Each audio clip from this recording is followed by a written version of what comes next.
Yo, yo, yo, yo, yo, what's going on? What's going on, man? Come in and talk to us right quick. It's that time again, y'all. Pop up style. Pop up You know style. it. You know it. Hey man, y'all see that picture in the background.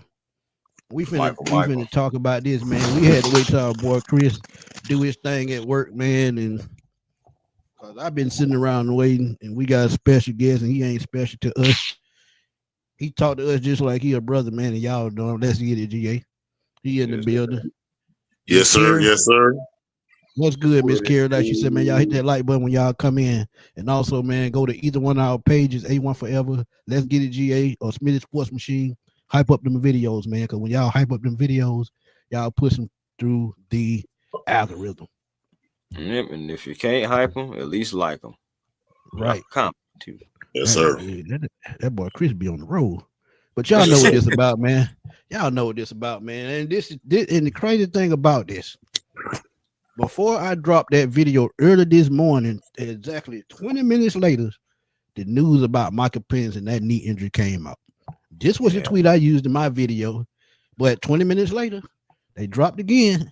Said he's, knee injury, bone bruise, didn't heal right. Comes out a little bit late after that. Guess what? They talking about an ACL injury. We had a conversation about that earlier today, and it's not looking good. And y'all know how I do it. I'm gonna get down and dirty, and I'm gonna get real with it. Cause if I don't do that, I wouldn't be me. But y'all know what to do, man. Introduce yourself, and we can roll, man. Chris, and then Sean, introduce yourself, and then we can roll. Yes, yes, yes, man. The franchise is right now. It's in peril.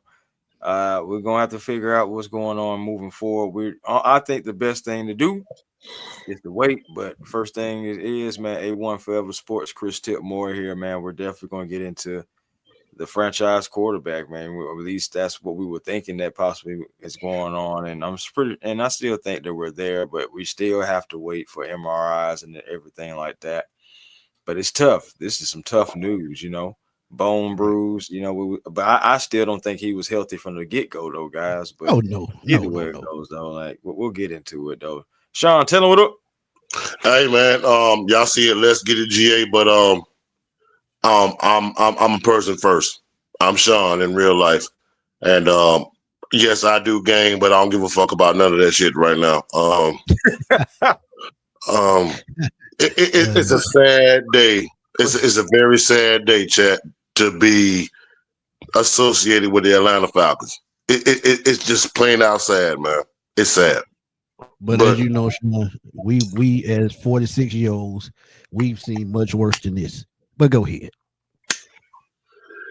uh, uh, Yeah. it's bad.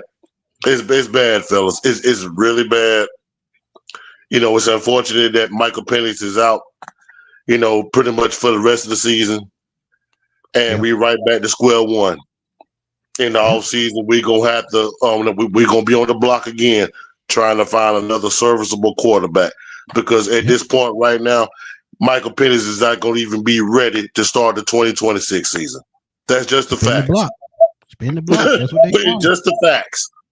Yep. So That's gonna be rough, man. I mean, again, we still got to wait for the MRI. I mean, we still have to make sure that everything is what it is. And once we get Facts. that final determination, that's where we're gonna have to be looking at. Because yeah, if he does have something going on with the ACL, yeah, we're talking Ooh, I'm about finna get 10 into that months at very least. soon. Yeah, man. Look. You know what I'm Ooh, saying? And we're in man. November. And again, like I said, we're talking about at least like 10 months. Man, Right. Right. he's not gonna be ready to start the season. So that means you're gonna have to, what I'm saying, that's why you have Kirk Cousins. You're gonna have to make sure that you keep him for a third season. Mm. Yeah, that's where you at, and then you still will be looking for somebody who can back him up. But you guys have seen what Kirk Cousins has looked like any time he's coming into the game. It's It's not even ugly. about his mind. His mind It's is not what ugly. I'm worried about. His Yep. ability, his body, him being able to go out there and get the ball to the receiver all game long, be able to get the ball, the offense at a consistent rate. Like I don't see anything like that. Facts. So, hey, you speaking facts, my brother. I'm just saying, But Big John, so that's what yeah. I'm saying. This is terrible because it's like now we're back in the situation, and this is where I was talking about yesterday about, do I like Terry Fontenot? Yes, but this is why like he's included in these conversations, because it's like a casualty of war thing. Because what he and Raheem Morris tried to do, regardless of the intention, is right now it's not working. You have your franchise quarterback who's going to be done for at least the rest of this season, and we don't know if he's going to be ready for the beginning of next season. Then you have Kirk Cousins, and that's all I got to say about that. But then you have Kirk Cousins, and then it's just like, what is your backup plan now? It's like, how do you pivot this now? That's going to be the most interesting thing, because salary cap wise, I mean, yeah, you could cut Kirk Cousins, but what does the money do? Have you guys seen the free agency list? If you haven't, I did. I actually have. And go check out the free agency list for quarterbacks, guys. Yeah. I'm talking about it's not looking good. What good team trades a good quarterback? Ooh, not many, unless they just don't want him. But we got to give a shout out to Big John, man. Big John Higgins, man, one of my biggest supporters, one of our biggest supporters. 59 years, six decent seasons, 2 Super Bowls, 1 MVP, a couple of NFC championship games. I think it was 3 of them, or 4 of them if you count back the duel in Dixon in 80. And countless letdowns over 59 years. I'm over it. I have been here for it all. And me and Sean had that conversation earlier about being around for this. Big bro, who told you that 4 hours ago? About 4 or 5 hours ago. Who told you that? You did. We've been here. I mean, just like I always say, y'all always bash me for the things I say. I was using Kyler Murray as an example last night, but what I was telling y'all is exactly what is finna happen right now. You may have to go get a bridge quarterback to be, a veteran quarterback to be a bridge.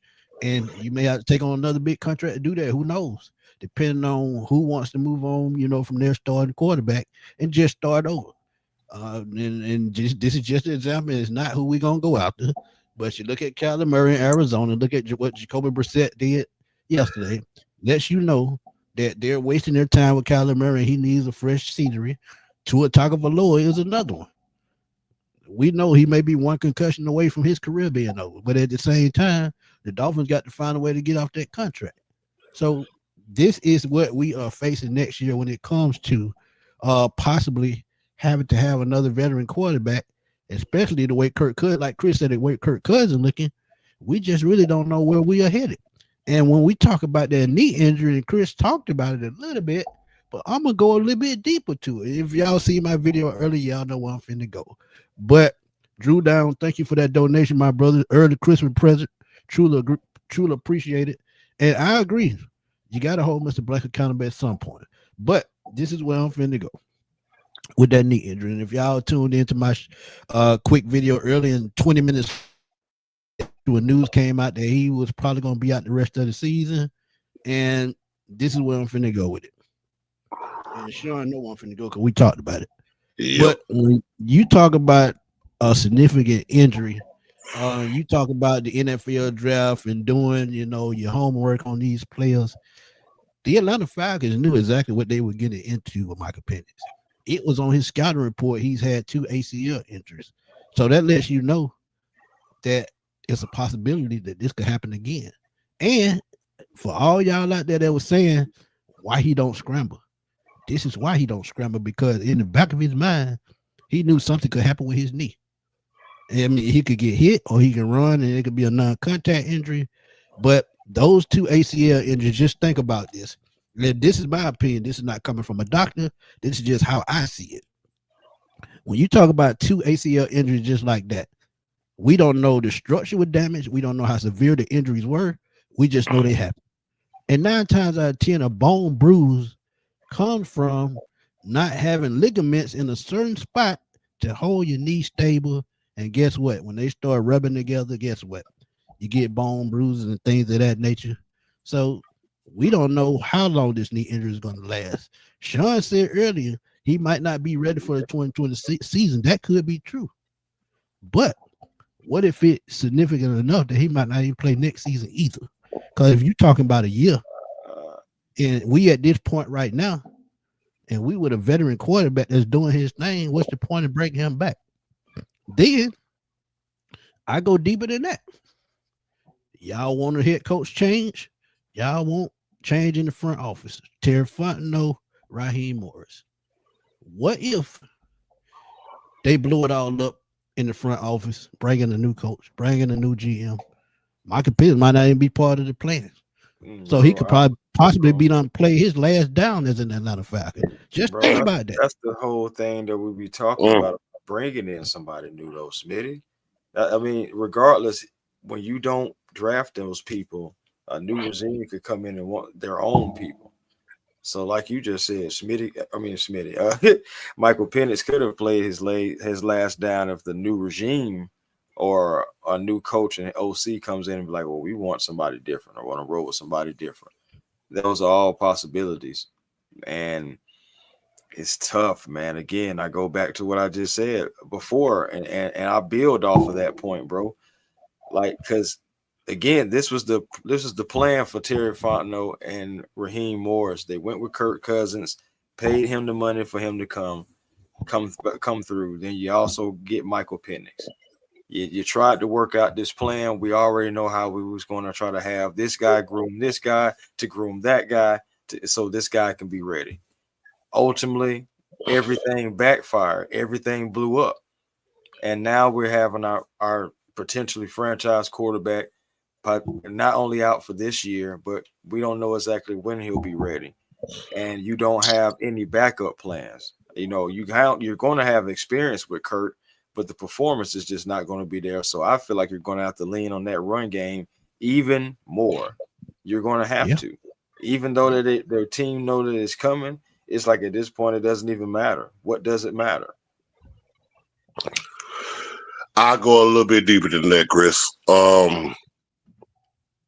It's just a poorly ran, dysfunctional franchise. The right hand doesn't know the left hand and vice versa. With the Kirk Cousins situation, I knew it was a bad thing when you guarantee him all that money just to go out and draft a quarterback in the first round. And I wanted to bet my last paycheck on this. I guarantee you, the Falcons organization, Rich McKay, Arthur Blank, did not inform Michael Penix, hey, we bringing in Kirk Cousins to mold you. I guarantee you that conversation did not take place. Yeah. So I really believe first of all, the organization is not on the same page. Everybody, one person's doing one thing, another person's doing another thing, and another person's doing another thing. It just doesn't make sense, man. It don't. Yeah, I agree. We are lacking consistency in this organization. It's the truth, man. And I'll build off of that, and I'll just say, and unfortunately, like the thing about it, the Falcons knew about Michael Penix's injury history beforehand. The Falcons knew that he had already had 4 season-ending injuries, and now this is potentially the 5th, season-ending injury. And like now they knew about it, but they love the talent, they love the potential of what's going to be. So again, that's a decision that they were willing to live with. So now the franchise and the fan base, this is the situation that we're in now. We have to try to figure out where do we go from here at quarterback if Michael Penix is not able to go. I mean, we figure he was not going to go next week, so it's going to be Kirk Cousins, but he's out for the rest of the season and potentially longer. It's that right there, that potential and that fear that he could be out longer than just the end of this season. If he's just out at the rest of this season, at the end of the day, you can't even be mad because we're 3-7.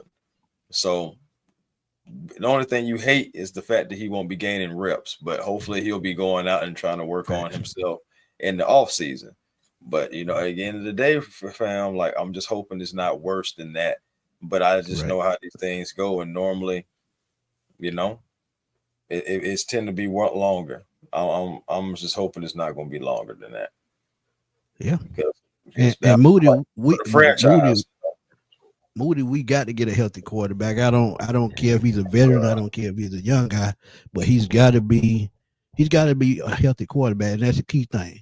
And bags. Let me just tell you this, man. And this is why I tell y'all the things I tell y'all, because a lot of things that I tell y'all think I'm just trying to get attention, but a lot of things I see ahead of time. A lot of it I see, and Sean to tell y'all, man, you said that. How did you know that was gonna happen? Sometimes you gotta do is pay attention to what's going on. He said Mike would be good, just need a quality coaching staff to help develop his talent. It ain't the quarterback 100%. It's more the coaches that fail him and this offense. But the thing you got to understand, what if they bring in another coaching staff? And I'm gonna use the what you call it, I'm gonna use I'm blowing drinks. I'm drawing blanks. But I'm gonna use this as an example. Remember when Jared Goff was drafted #1 by the Rams? The Rams had a dynamic offense once Sean McVay took over. But Sean McVay traded Jared Goff to the Lions for Matthew Stafford because Matthew Stafford was his type quarterback. Think about that. Because think about when they had Todd Gurley, they had Cooper Kupp, they had Tyler Higbee at tight end, and they had a couple of other receivers there. And Todd Gurley nearly won MVP in 2017. And they still traded Jared Goff because that wasn't his type quarterback. See, it's all about what the staff wants and what the staff needs. And I give y'all an even better example. Look at Baker Mayfield. Baker Mayfield had the best rookie season at that time of any quarterback in NFL history. Rookie season. They could not develop him and keep him going in that direction. So guess what? They went out and got Deshaun Watson because they didn't trust the coaching staff to keep him going. So they wanted to go get a veteran. And these are the examples that I'm using because even though we know or we think Michael Penix has the talent to succeed, he probably won't because the right coaches can't, put him in the position to win. So when you look at what happened in those two situations, you could be looking at the same thing with the Falcons. Why? If they go in another direction, coaching wise or GM wise, we may not see Michael Penix in the Atlanta Falcon uniform again. Or if we do, he's going to be a backup, and you don't want that. And that's tough also as well because you think about it. Also, I will agree with the part at the end where he was like this offense and the coaches and everything. There is some truth to that because you think about it. Caleb McGarry went down. Storm Norton went down. The best thing that we had was Elijah Wilkinson, who's a guard, playing out of position. So like we didn't go out and really just try to attack that. But you think about it, salary cap. But why is the salary cap? Because is what the way it is because of past decisions that you made.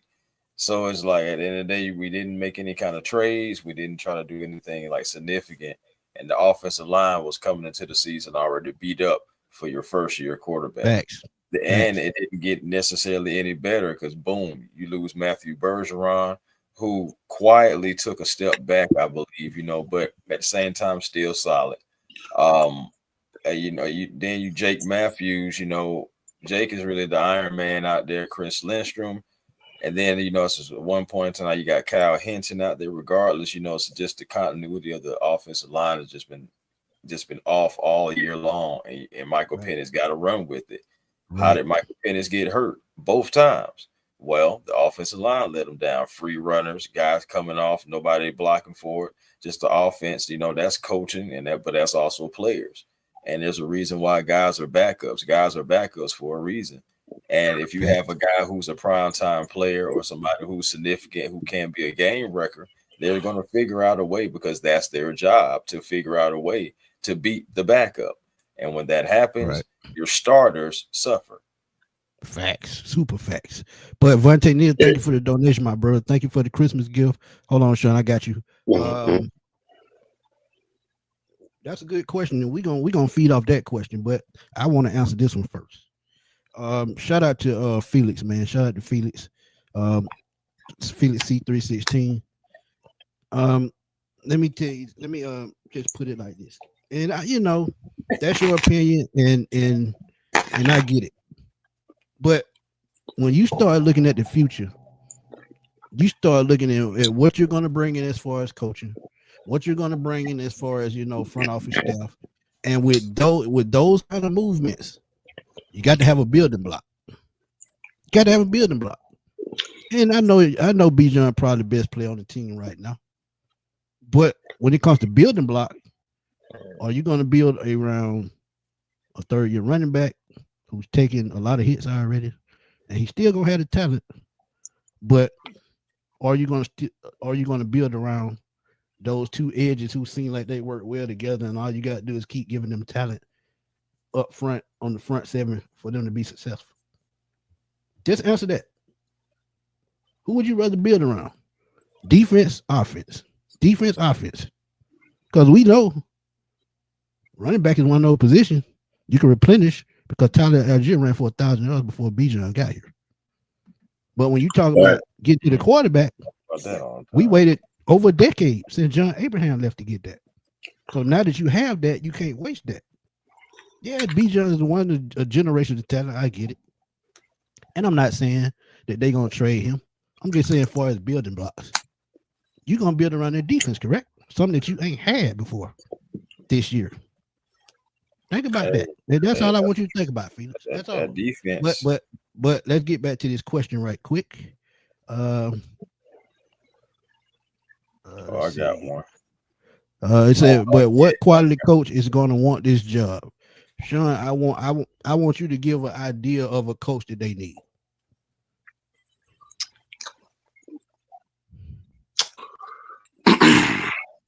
When I think about our city, fellas, I think about the fan base. Smitty, one thing that you taught me just by our conversations, the only way that things is going to turn around is learn how to be uncomfortable. Yep, absolutely. Comfort kills. Knowing that, like I'm just going to be real about it. When it comes to the city of Atlanta, Chocolate City, predominantly the fan base is African American. And the first person that comes to mind that can galvanize a city, bring people together, bring that kind of notoriety to us, is Prime. I'm just gonna be honest with y'all. It's Prime. He's the perfect candidate. For one, he know how to work that mouthpiece. Number two, he damn sure will be able to have that power to attract big time free agents. That's something that we've never had as an organization. Am I lying, Chris? Am I lying, Smitty? Nope. Can't argue with you there. Can't argue. You telling me people ain't gonna like walk through those turnstiles or break down those barriers to come see Dion on the Atlanta Falcons sideline? I feel you. I just don't see that happening. I don't see it happening either, Chris. But like Smitty asked me a question, I'm like, that was just the first thing that came to mind. Dion. Yeah. No, but it's not going to happen because they don't want to get uncomfortable. They want to be comfortable in what they're doing and how they're running things. But until they figure out, that we got to change the way we do things, it's just going to be the same thing over and over. Because not to throw the show off, but me and Sean had a conversation earlier about the last 40 years, and we'll talk about that another time. But if you look at what happened in the last 40 years, it's just a cycle of what's going on today. So as a franchise, we just have to learn how to think outside the box. And look, New England did it because before Belichick got there, New England was a middle of the road team. Am I wrong? Sean? Nope. Sean? Okay. Nope. But look, but you got to be uncomfortable. But I think Chris, did you start Trinity's comment? Yeah, he was it was this one. He Okay. said, yo, Smitty and Chris, have you thought about maybe Jake may retire and he may be fed up with this team? This would be a horrible time, and if he chooses to retire. Well, it wouldn't be because he's fed up with the team necessarily. I think he loves the logo regardless. But I mean, that's always a possibility, like being a year to year once like an offensive lineman starts to get up there. Even though he Right. has that Matthews bloodline, regardless, who says he wants to play the 40? You got to think about that too. What does he want to do? How many years did he have in his mind to play? It's just so that's always a thought that you have to think about. And yeah, that is a realistic possibility this coming off season, next off season, regardless. I mean, you're going to have to address that. But the Falcons have a lot of different holes that you have to address. You got the offensive line, you got a wide receiver, you got linebackers, you got defensive linemen, you got secondary. So it's like the Falcons really need, some plethora of picks, but we don't have that. Like what we got a second, a third, what a fourth, what a sixth, a seventh. So it's just Yeah. like, so it's not a whole lot you're going to be able to do with that. But if But Terry but Fontenot was but here, that's where he's Chris, going to have to try to work his magic as a scout yeah, and try to get some players. yeah, yeah. Chris, I get it, bro. I get it what you said with the draft picks, but this is why I always use Belichick as a response to people that say we don't have this and we don't have that. If the new coaching staff, new GM comes in, they might trade, a couple of players that they know they got value. And they would Of start to course, build and block from there, just like Mike Vrabel is doing right now. He traded his two starting safeties right off the bat. yeah, that's what I'm And saying. I mean, that's outside what of players. Outside of Drake May, outside of Stephon Diggs, Hunter Henry, and Austin Hooper, that's five people. Who else on that defense do you know? You don't. Man, it all goes back into what fits their system. If Michael Penix Indeed, doesn't fit their system, they're gonna go and get a quarterback that does. Look at Sean Payton, absolutely. That's another what we were an, saying. another example. And I don't So care what nobody say. I would tell y'all this right now, y'all, and down the road, y'all can tell me if I'm right or wrong. If if Terry Fontenot had the pull that he should have as GM, I guarantee you, Sean Payton will be the coach of this team. And I can bet anything on that. Why? Because it's somebody he spent 15 years with. And if you look at how he building this team, he built it just like New Orleans. Think about it. Drew Brees, bomb shoulder, went out and, ended up being a Hall of Famer after coming over from the Chargers. Alvin Kamara, Bijan Robinson. Jimmy Graham, Kyle Pitts. no, Marcus Colston, Drake London. Think about it. I can't Think about agree. it. I can't agree with that, Jimmy Slant Graham. Thomas, Darnell Mooney. You said who? Slant Thomas, Darnell Mooney. I guarantee you he would have hired Sean Payton. Intention, yeah. Or he would have talked him into coming to Atlanta. But I Sean ain't also gonna lie said, to you. I wasn't. also I said, would have took. Go ahead. Now I was about to say I would have took Sean Payton, but it's just like it was so funny because it's Falcon fan. I'm not taking no Payton. I understand. I understand. We used to hate him, but he still did get results, and we needed a coach at the time. I ain't gonna lie, I would have took Sean Payton, but that's neither here or there now at this point. But I was just getting to that point about what you were saying about if Terry had full control. If Terry had full control, I think a lot of decisions that has been made, it maybe some things have been altered. I don't necessarily think that Terry would have necessarily signed Kirk Cousins to that length, to the size of that contract. That was on Raheem Morris. I'm telling you, it's been said. Yeah, that's what I'm saying. Like I don't think if he had full control, Kirk was even an option to me. But that's just how I personally feel. I could be wrong about that, but I don't think so because it was so many red flags even with that coming off that ACL. Now I remember Smitty, we talked about Kirk Cousins when he was healthy with Minnesota the season before, and Right. then after that, he's our quarterback, and then we had that season 6-3, etc. But he was still coming off that Achilles, and that was the whole red flag for me. I just, it's just at the end of the day, that's what our quarterback is, and it's like we signed him to a 4-year deal, and it'll be crazy if you actually have to fulfill the entire 4 years. That would be the wild thing.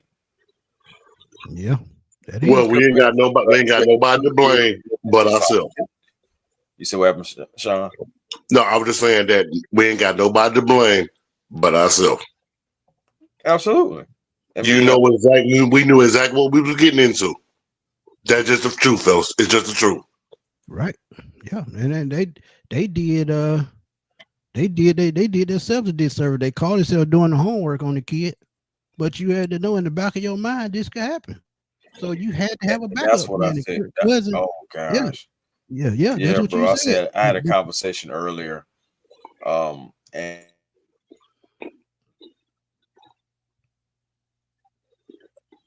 you breaking up.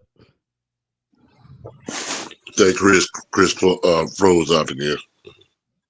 Okay. Not healthy enough. You had to think about what happens if Michael Penix goes down. You didn't have.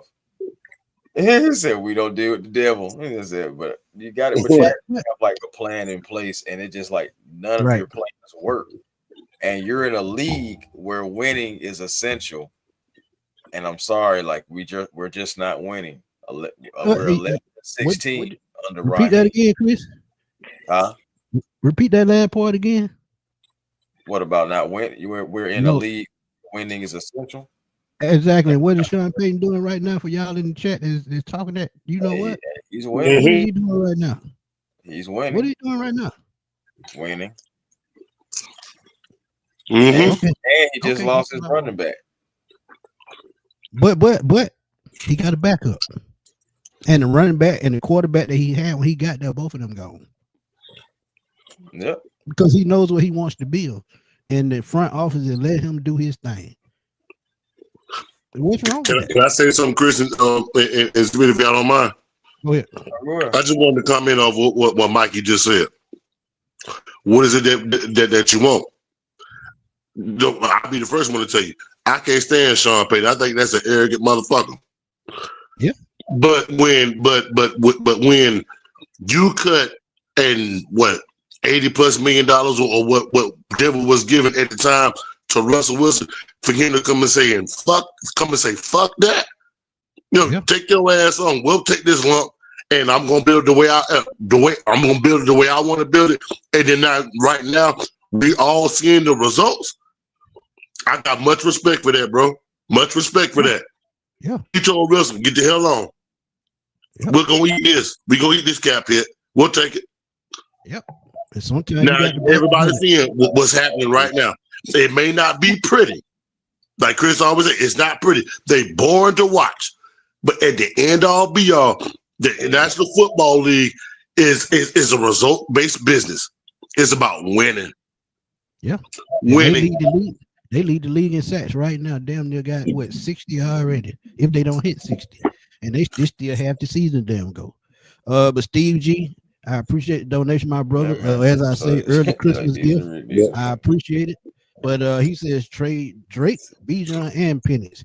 Use those picks and our own picks to draft some power that can also zone block. Finish building the defense. And that's not a bad idea because he's thinking about the future. But and I said it, you got to have a building block. And I seen somebody in the comments say, just build a football team. You don't need building blocks. That's a lie. Because if you gonna build around somebody, you're gonna build around the quarterback usually, or you're gonna build around the key players on the defense. And if you look at the defense, you still have those two young rookies. You still have AJ Terrell, and if you want to start with Billy Bowman and Xavier Watson, you can do that. So you got to have a building block because you got to start from somewhere. You got to. I honestly think, I mean, of course, on the offensive end, you can try to build around Bijan, and really, I feel like you can build around really like the run game. We've already kind of been doing that anyway. You can keep that, try to be traditional, Or I mean, are you gonna, put more money into the wide receiving core to try to make sure that the wide receivers are good for whomever is the quarterback, whether it's Michael Penix, Kirk Cousins, or whomever. It's just like at the end of the day, you got to make decisions, and we got some tough decisions to make because we have contracts coming up, and we thought that we had the quarterback position locked up, and we don't. So now that's added on top of all the other problems that we do have. Regardless, we know that Michael Penix is going to miss some time. We just don't know how much time, and that right there, I feel like is the most nerve-wracking thing because it's just like, hey, if it's more significant than what we thought, because he came back sooner than I believe he was supposed to from the bone. He bruise. did. He did, and I said Mhm. that. Even when he scrambled. Yeah, even when he scrambled, he didn't look as fast, as before because he still looked kind of like, hey, I'm gonna get there, but it's not gonna be as fast as I want to get there. Yep. He was already still dealing with that bone bruise. He was not a healthy 100% or anything. Facts. He wasn't even 80%. I don't think. Facts. He's had on a knee brace all season, but y'all ain't even noticed that though, because dude, honestly, we don't really know how stable his knee was when he got here. 2 ACL injuries. Come on, some people get one and can't play no more. But Bags, you my guy, $100 grand, and I'm not saying that Penix don't have it. I'm just stating if we go through change, Penix might not be part of the plan.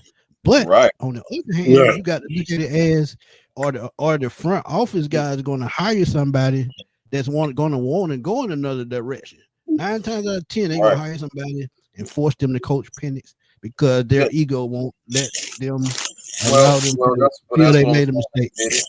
Let me add to that point. Penix has something that Michael Vick had at the time that Matt Ryan had his entire career.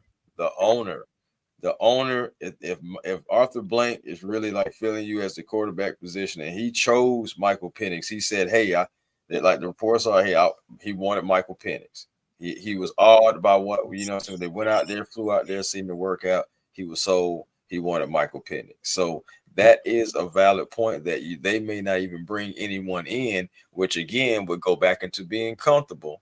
It really, if we're keeping it real, it would go back and being comfortable because you're making sure that this person is going to be around to coach Michael Penix. But at the same time, it's kind of fair because we still don't fully know about Michael Penix. So ultimately, it's just so much confusion anyway.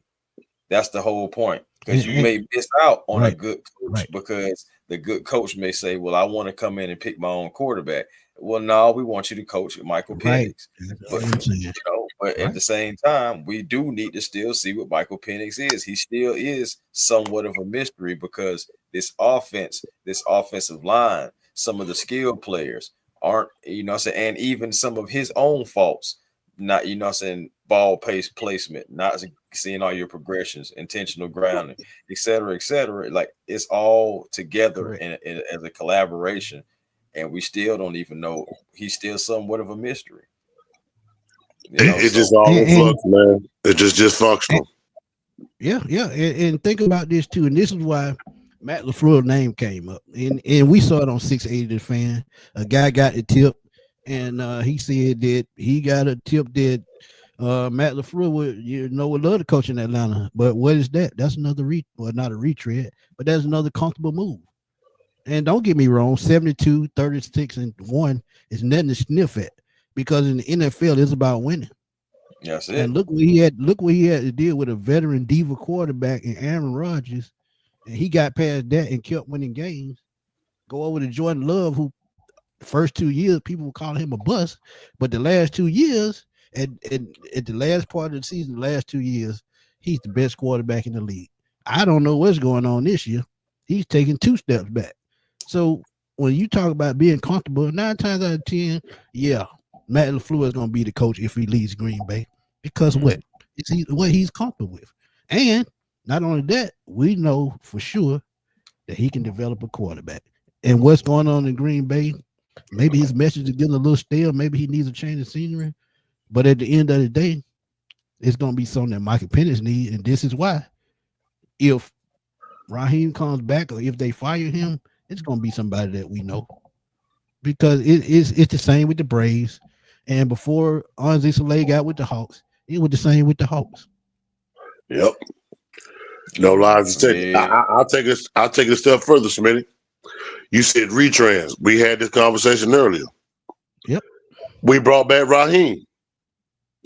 If we thought Raheem was that guy, why not just keep him there when they fired Dan Quinn? Exactly. It's so crazy, but it's so crazy that you say that, Sean, because let's go back to when Dan Quinn got fired. 0-5, right? It's time to cut the cord. It's over. It's really over. Then remember, they had Jeff Ulbrich and Raheem Morris as like co-head coach, you know what I'm saying, at the same time. And it seemed like the players was rallying around Raheem more. Then that's when they went ahead and said, okay, Raheem, go ahead and take it.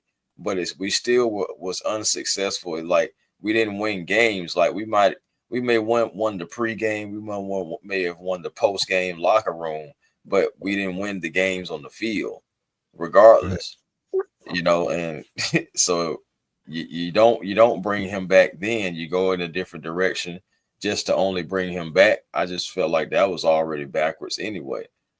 You know, if he was I understand, you know, a few years, you know, so him winning the Super Bowl, maybe that made him feel like, okay, he's older now. You know, so he don't want a Super Bowl. This could really be the guy. But ultimately, like, the Falcons are in this situation because of and it starts from the top. That's what we got to start from the top. Point blank, period. There it is. Furball, thank you for the Christmas gift, my brother. He said, my issue is with this is why we consider keeping Raheem. What has he proven? Nothing. I'm tired of the excuse he needs to go. It just upsets me that he's still here. He needs to go. I give up on him. And you have the right to feel that way, because as I tell y'all, and there's another comment that I got to go in, because y'all want to rage bait me today. And look, trust me, I'm not the one y'all want to do that to. Don't nobody give a fuck about this, man. Talk your shit. No. We're gonna let them have their 2 minutes of fame, 2 seconds of fame, however they want to put it. Cause look, I'm telling y'all keep trying to make it seem like we got something against Mike Penix when we just sitting up telling y'all it's the coaching, it's the front office, and it's development. Mike Penix, after a year and a half in the NFL, should be further along than what he is. Because think about it. Look at outside of Bijan, outside of Pitts, and outside of London. London is probably going to miss this week and might miss the week after that, but at this point, it don't matter. Can you count on Kyle Pitts to step up? No. Why? No, because Zach Robinson has failed to implement him in the offense like he's supposed to. Yeah, with Michael Penix, you see him going Bijan Robinson or Drake London. That is a coaching issue. We don't have nothing against what's going on with Michael Penix. We know as fans it's a developmental thing, and I can look. I wasn't going to talk about the last 40 years, but these 2 points I got to throw out there. When you look at what happened in 1994 with June Jones and Jeff George, that was hell on wheels. Why? It was a different type coach. It was a finesse coach against a high energy guy. Jeff George could make any throw on the field just like Mike Penix could. Same type arm strength. But guess what? It didn't work because June Jones didn't know how to unlock Jeff George's talent. When he went to Minnesota, the very next year, he threw 25, 30 touchdown passes. And think about this, too. He had the talent because in 1994, 3 receivers had 1,000 yards receiving. How many times have you seen that happen in the NFL? What does that tell you? That tell you it's coaching. And I could go a little further than that. Shoot, man, look at Sam Darnold right now. Dan Reeves got here. Dan Reeves, championship caliber coach. This is why I said we need a veteran coach. And Dan Reeves, perfect example. When Dan Reeves got here, it took him a while. I give him that because I think it was 96 or 97 when he got here. But by the time he got into that second year and he implemented what he wanted to do, bring in the right veteran coaches to come along with him, What do? They build off what they had in Jamal Anderson in that run game. He implemented the run game, and he used that until his time was up. And he got fired a year too early. Why? Because if they had that same implement in the way they played the year after he left, making it to the NFC Championship game, guess what? They would have ran all over the Eagles. Because think about it. You got Duckett, Dunn, and Vic. And nobody could stop it. And you had that same type, similar makeup right now with Bijan and Tyler. But you can't capitalize on it because the right coach is not in the right spot right now. What is Raheem Morris known for? Defense. Where are we strong at? Defense. So if you're a defensive coordinator, you go out and get a veteran coach that's good at coaching offense, not a first-time guy. But we're not good on defense because of Raheem, though. No, we good. We not good on defense because of Zach Robinson and not being able to control the clock like he's supposed to.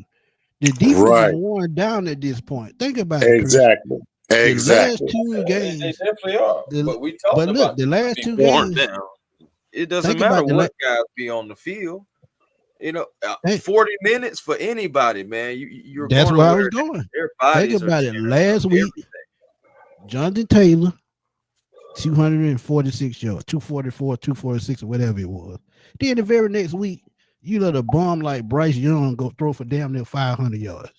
Make it make sense. Make it make sense. And see, that's what I'm telling y'all. All of that bad energy done festered all the way through the team, from the offense all the way to the defense.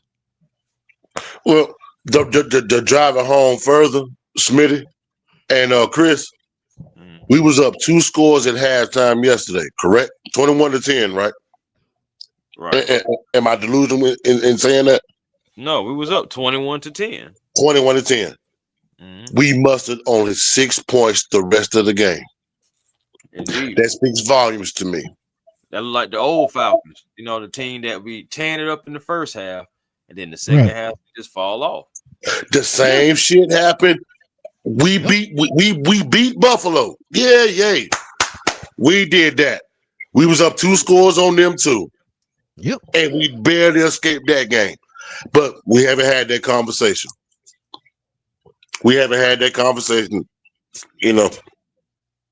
It's a trend, y'all. It's a trend.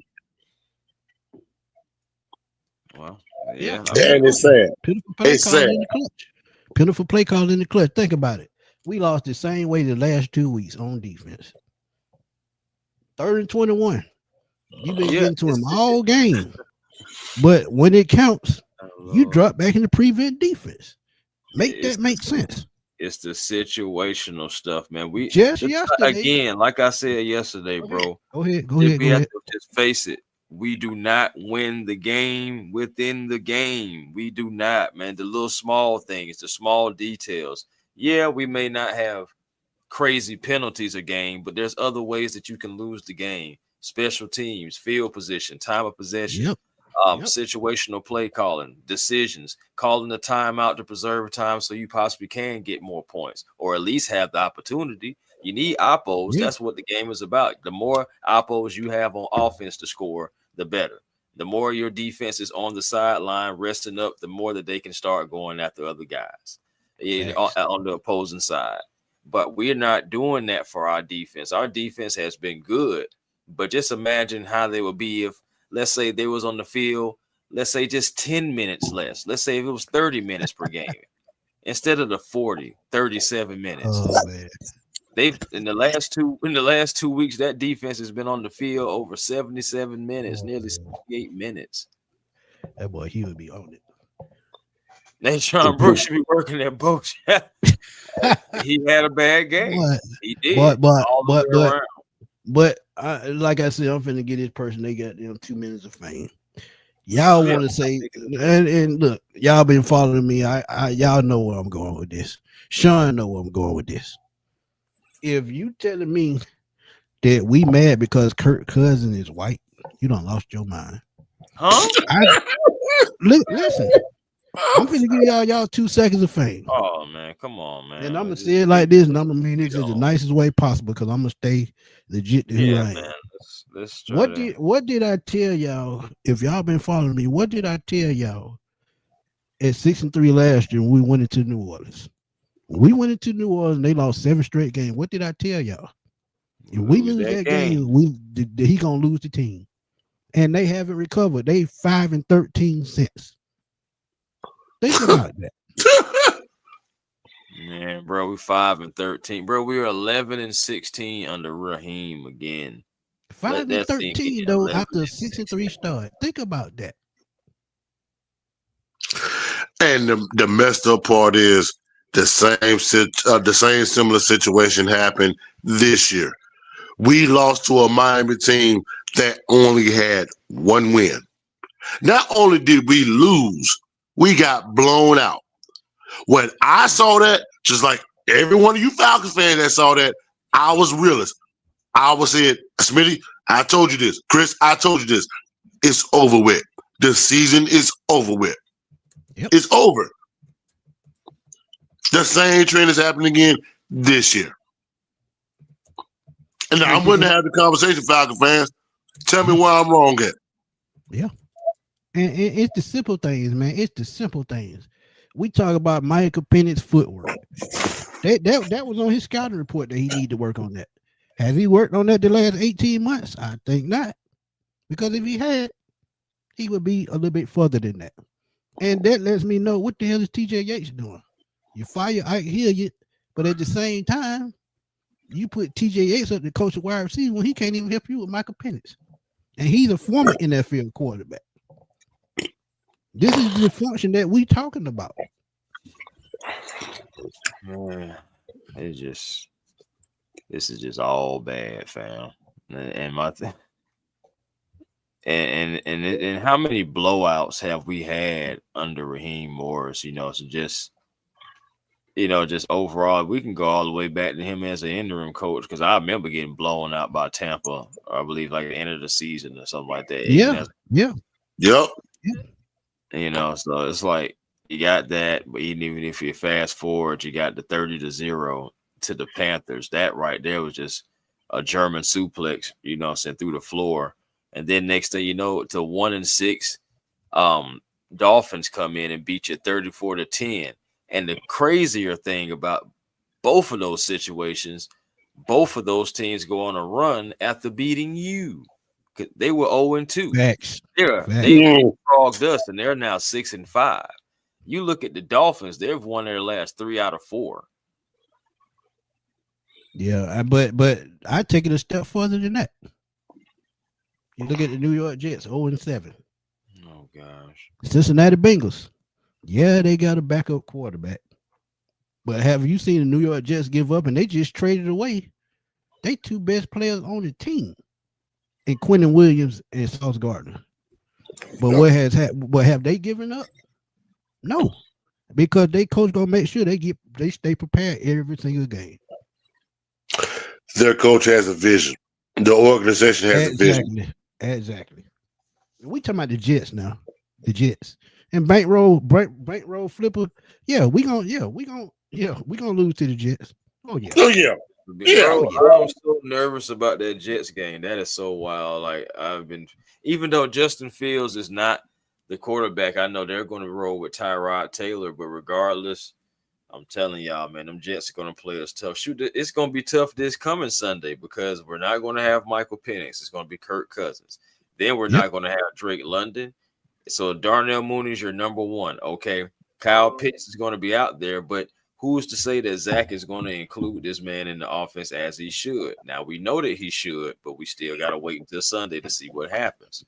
And that's the crazy part about it because we haven't seen it. So we can't be saying that it's going to be probable just because, it makes sense. So, like, with that being said, it's going to be tough because you have Casey Washington. Not sure what's going on with him as far as he's good to go. Cordero Hodge. What's going on with Chris Blair? Will he be called up? You got David Steele still out there. So your wide receiving core is already going to be kind of shaky as well. The defense, there is going to be on the defense yet again. You feel me? It's going to be on the defense yet again. And these guys are already tired. They're already beat up. They're already questionable. We're still missing Leonard Floyd with the hamstring. You know, we still have other guys who are dealing with things that we don't even know about.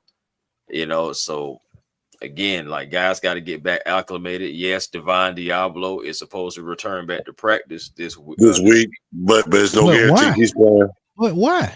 because Hey, he yeah. only thing I can think of, making sure you solidify your next contract. Because I mean, that wouldn't even be an issue because he would get a contract from me. He I showed ain't me gonna lie enough to you. Same because here. when he went out in San Francisco, that let me know when they fell off at the linebacker position. That let me know that they need to sign him to a long-term deal. And really, it's not going to be as much as y'all think. Why? He hadn't put up enough years of stats to garner a super big contract. It's going to be a contract that's comfortable that they can afford. But at the same time, they're getting more value than some of these guys making 20, 30 million because he fits what they're trying to do. So that's another thing. That's what I'm saying.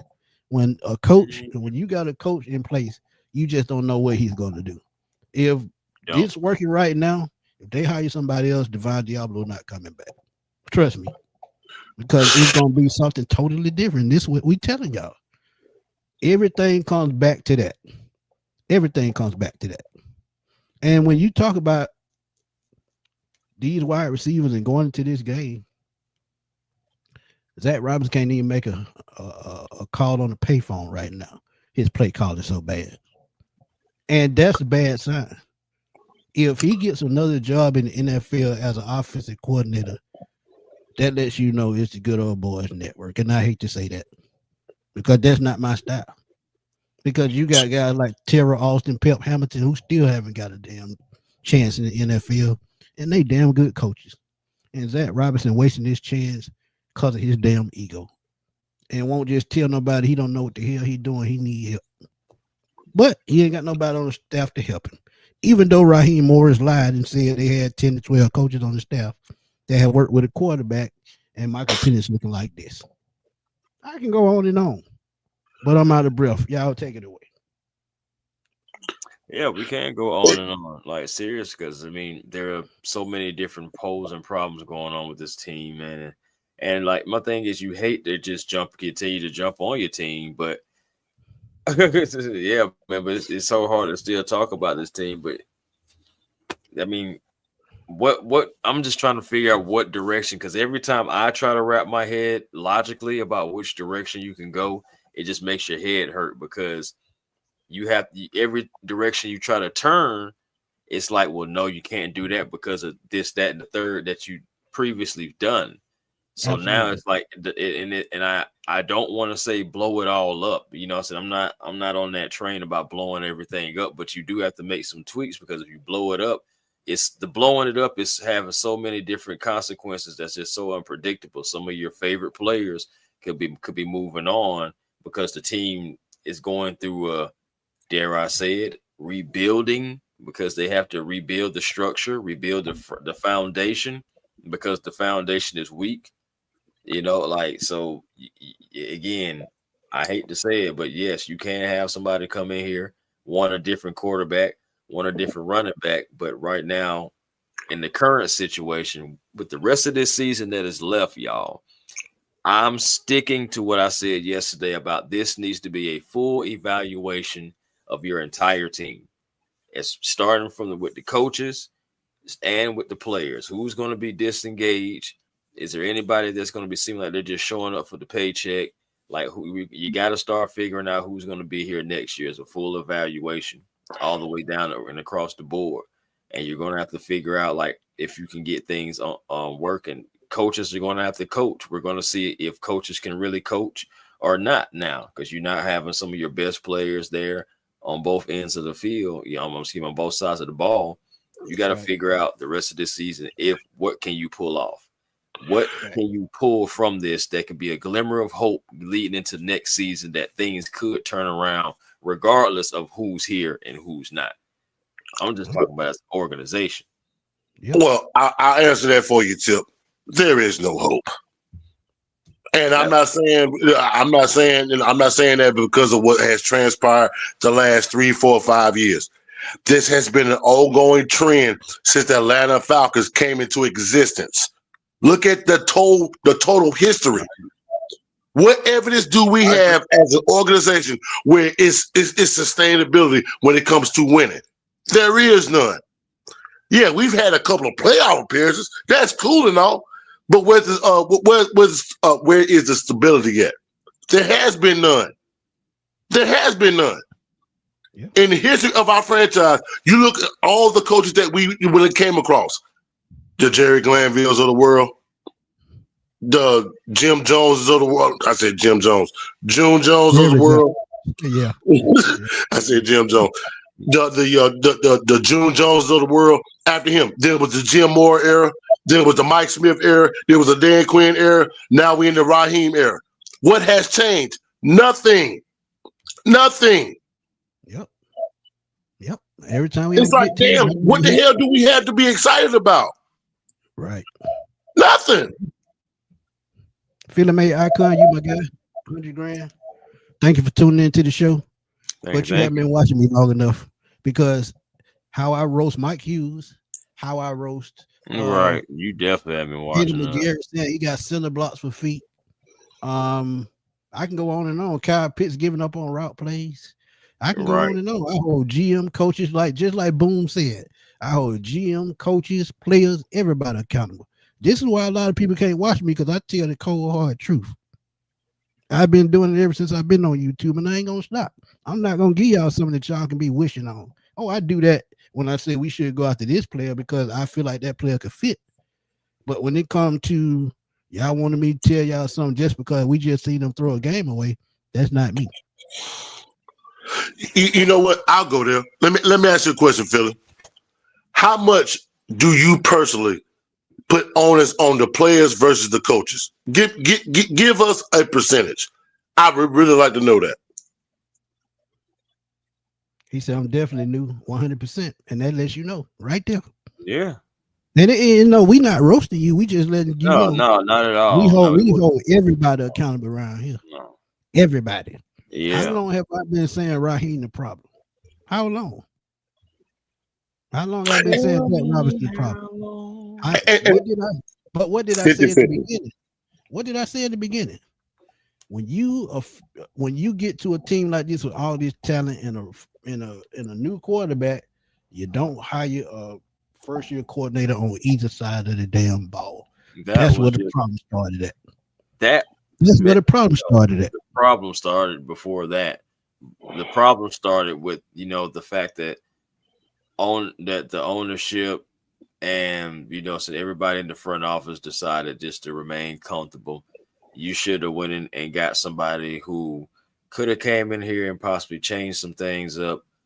I still look at all the guys that you brought in just about to interview are doing well. Even when you go down and I like Jim Holden. Go back to before they hired Dan Quinn. That's a great point. But go back to before they hired Arthur Smith. Go back to that before they hired him. If we had, just like you said, 3 head coaches that doing well in the NFL was on this staff in 2016 going 2017, well, Kyle Shanahan was gone, but you still had Matt LaFleur and Mike McDaniels. But at the same time, you let every one of them walk out the door. Yeah, man. And all of them are working. All of them, even though they just got smacked. Even Jim Harbaugh, again, Mike McDonald.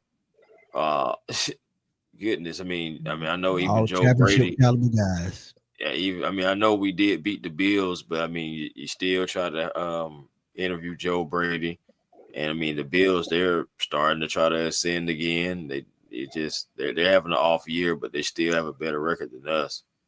So it's just, again, everything that we're trying to do is not working. So it's like, do we continue to run our head into the wall and be like, the third time we run our head into it, we're going to crash through it? No, it don't work. You see how crazy that sounds? Exactly. That just like chewing on a jawbreaker and losing all your damn teeth. Yeah. Yeah. That's what I'm saying. Like I can't say that statement like DA be saying, but y'all know how what if y'all seen what DA be saying with that statement. Don't do that when you got the the baby mama and just never how it goes. But He gonna put it in the chat. Trust me, he gonna put it in the chat. Yeah, man. Just again, though, it just all jokes aside, though, this is a serious matter. Our franchise really is in limbo because we have to try to see what's going on with our franchise quarterback. Yes, we like him. I mean, yes, we like him. At least I believe most of the fan base like Michael Penix Jr. But yes, so I'm gonna say yes, we like him, but we have to be concerned about what's going on. And we all knew that this could be a possibility. We all did. We just hope it never would arise. But we all knew in the back of our mind when they drafted Michael Penix Jr., we knew it like, okay, we know that the talent is there, but we also know that the injury history is there as well. I also saw a segment on First Take this morning, and Dan Orlovsky. I don't know if y'all saw that. He had spoke about they broke the news that Michael Penix is pretty much done for the season, and it's a reason why we run the pistol, and why we see Michael Penix in the pistol versus him being up under center. It's because they trying to protect his knee because all the knee issues that he had when he was in college. I was like, wow, I didn't even think about that. So the only time that we seen Michael Penix under center is when it was an obvious quarterback sneak. It was nothing. It was no kind of play design or anything like that when he's up under center. So it kind of makes sense why we see pistol when it comes to him. And then when we see Kirk Cousins come in, you see quite a few times Kirk Cousins is under center. You know what I'm saying? So it makes sense. It makes sense. Yeah. So DA, go ahead, Sean. My bad. No, go ahead. Go ahead. Go ahead. What you were saying. Yeah, go ahead. What you were saying, Sean. Go ahead. It's just sad, fellas, in the state that we're in right now. It's just sad to be a Falcon fan, a diehard Falcon fan, just seeing that the state that this team is in right now, and just the state that this organization that we're in this situation right now. Because I'm with Chris. It's like, what direction do you go? Yeah. Nobody has the answer to that. Nope. Only person that has the answer is the guy holding the key at the top who writing the checks. But at this point, if you don't know nothing about football, how can you make those kind of decisions? That's all I want to know. But DA, the old saying is, don't be like the baby mama that abandoned a willing father just to go out and find a stepdaddy. It doesn't make sense.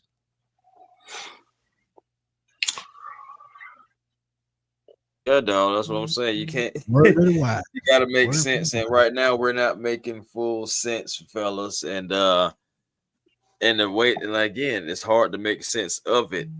And you start wondering about limitations for quarterbacks and everything. Like you say, you start seeing Kirk Cousins under center. You're not seeing Michael Penix under center. You wonder if that has to do with we're going to keep you in the pistol and just like further back to try to give you that added I guess like kind of comfort, so about you can see what's coming your way and everything about it, because and that goes back to the injuries, trying to keep him comfortable, trying to keep him upright and get right, and not possibly have these type of injuries, and you're still having it anyway.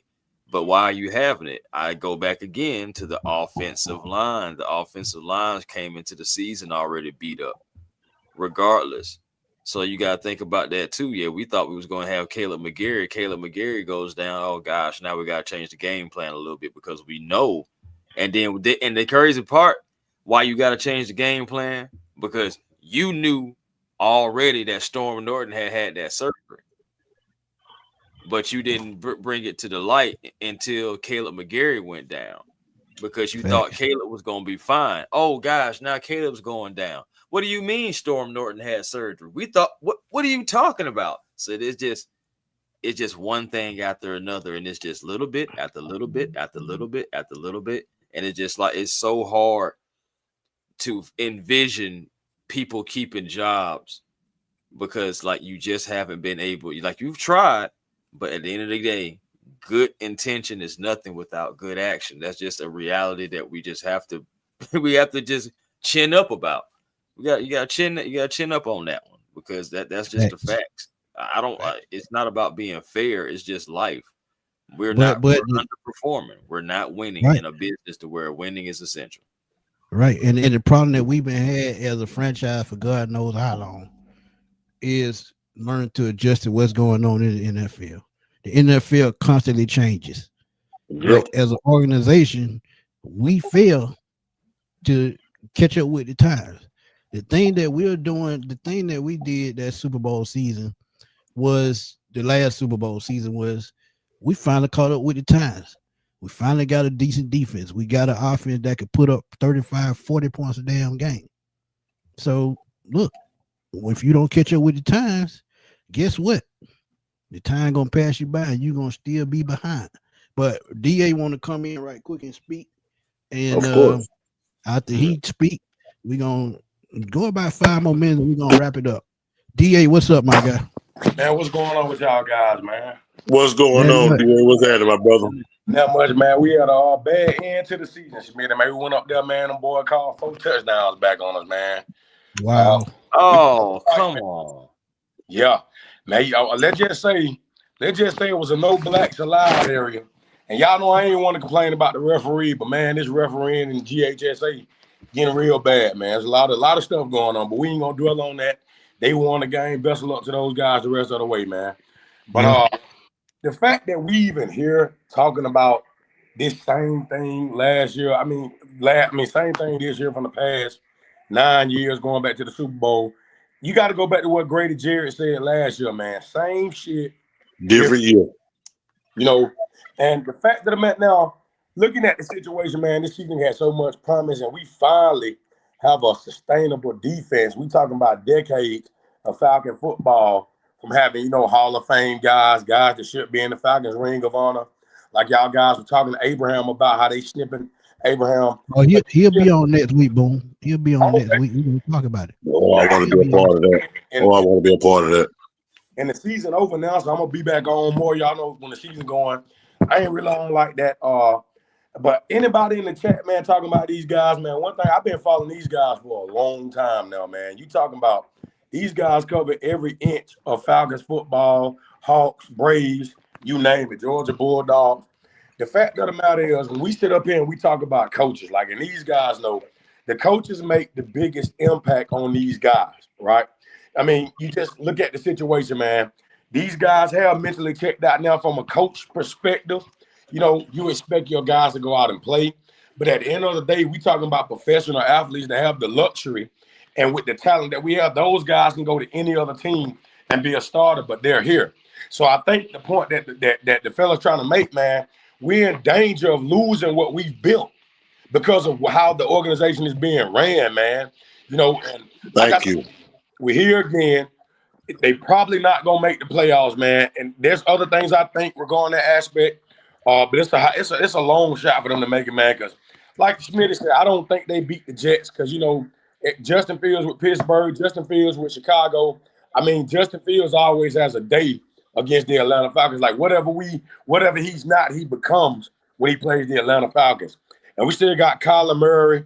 We still got to go against the Rams. We got to play the whole NFC West. Well, with the exception of the 49ers already. And those going to be tough games. We talking about 3 teams that's really, well, not the Jets, but we're talking about a Rams team and a Seahawks team, that are going to be fast and physical, and they're going to play hard every single week, regardless of who the opponent is. But I will say this, guys, and I'm going to be short because I know y'all trying to wrap it up. Now, we look at the situation. Penix may be out for the season. Of course, it's going to be a lot of changes, right? And at the end of the day, we can only still believe to a certain degree. But what if Kirk Cousins comes out as getting the reps as a full-time starter? Now, we know it's going to be hard without Drake. And I ain't trying to come on here and be delusional, right? But he is playing possibly to get a job for another team in the future. So I doubt it's going to happen. But what if this situation actually turns out to be a good thing? Because like we said, we've been seeing Penix all year kind of up and down. And I'm still a believer of the kid. I think our best shot is with Penix. But, I mean, I think Kirk Cousins being another year in off of that injury getting full-time reps. Like I said, we know there's a lot of question marks. Not saying I'm confident anything changing. But what if this situation turns out to be something good, though? It's possible. It's The possible. Lord has risen above us and he has blessed us. And I'm leaving it at that. The chances of that shit happening, coach, no. It's a wrap. It is a wrap for Kirk Cousins. It is a wrap. Yeah, these last 2 games, 6 of 14. And what was he the game before that? Yeah, that's true. Yeah, he and think about it. If GMs around the league talking about why he didn't get traded because they think he washed up and he's showing it on the field the last 2 times. Oh yeah, you're gonna be in the market for a veteran quarterback. And like I said, you don't have to have a superstar guy. We made it to the Super Bowl with Chris Chandler, a journeyman guy. So I mean, all they gotta do is find somebody competent to be a game manager at this point. Because we had the running game sold up. Yeah. All you got to find somebody to do is be a game manager. Because the defense gonna do their job if you control the clock. I said that at the beginning of the season. Just true. The fact that, and the crazy thing is about the whole season, man, just like the last couple of years, you know, they've drafted well. We all understand that. And when you talk about rebuilding, they've already been in that phase for the last 5 years, rebuilding the team.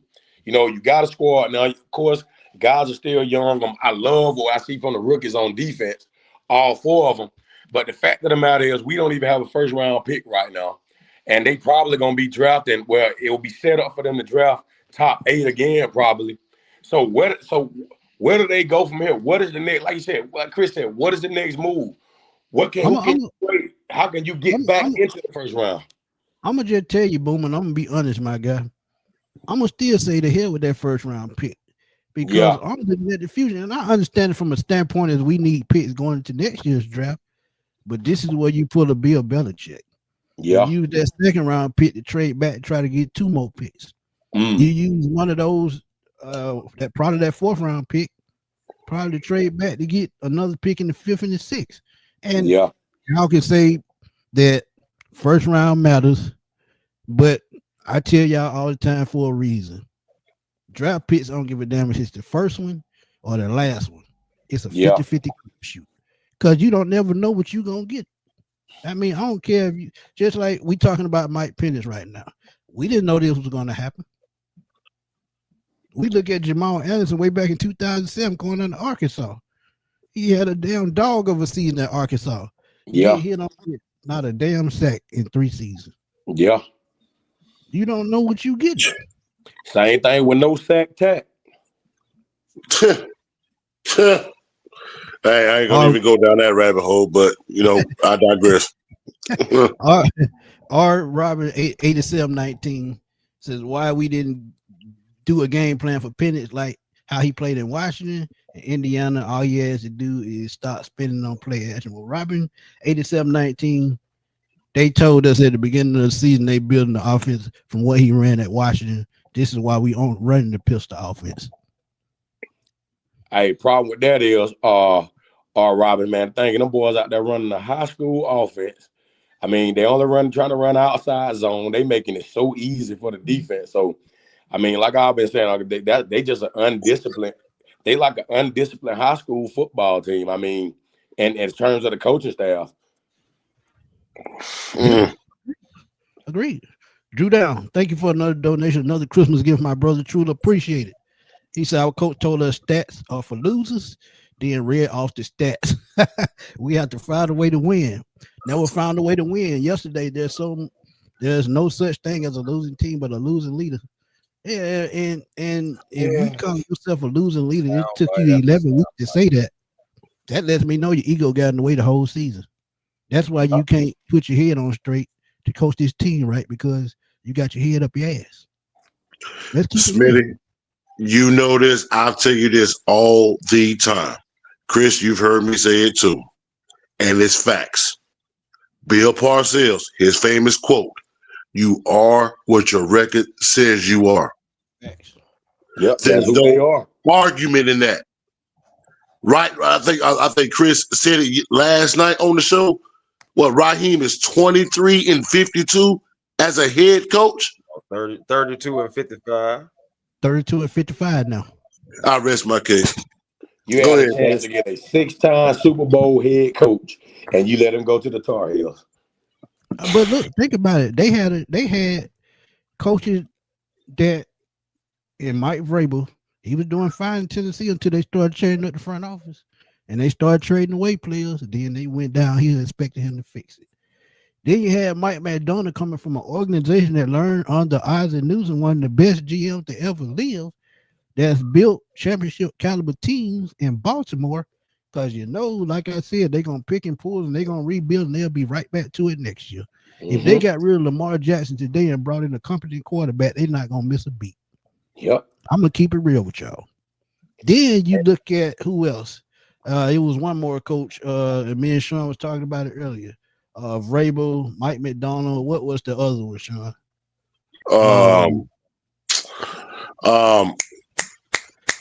Jim Harbaugh.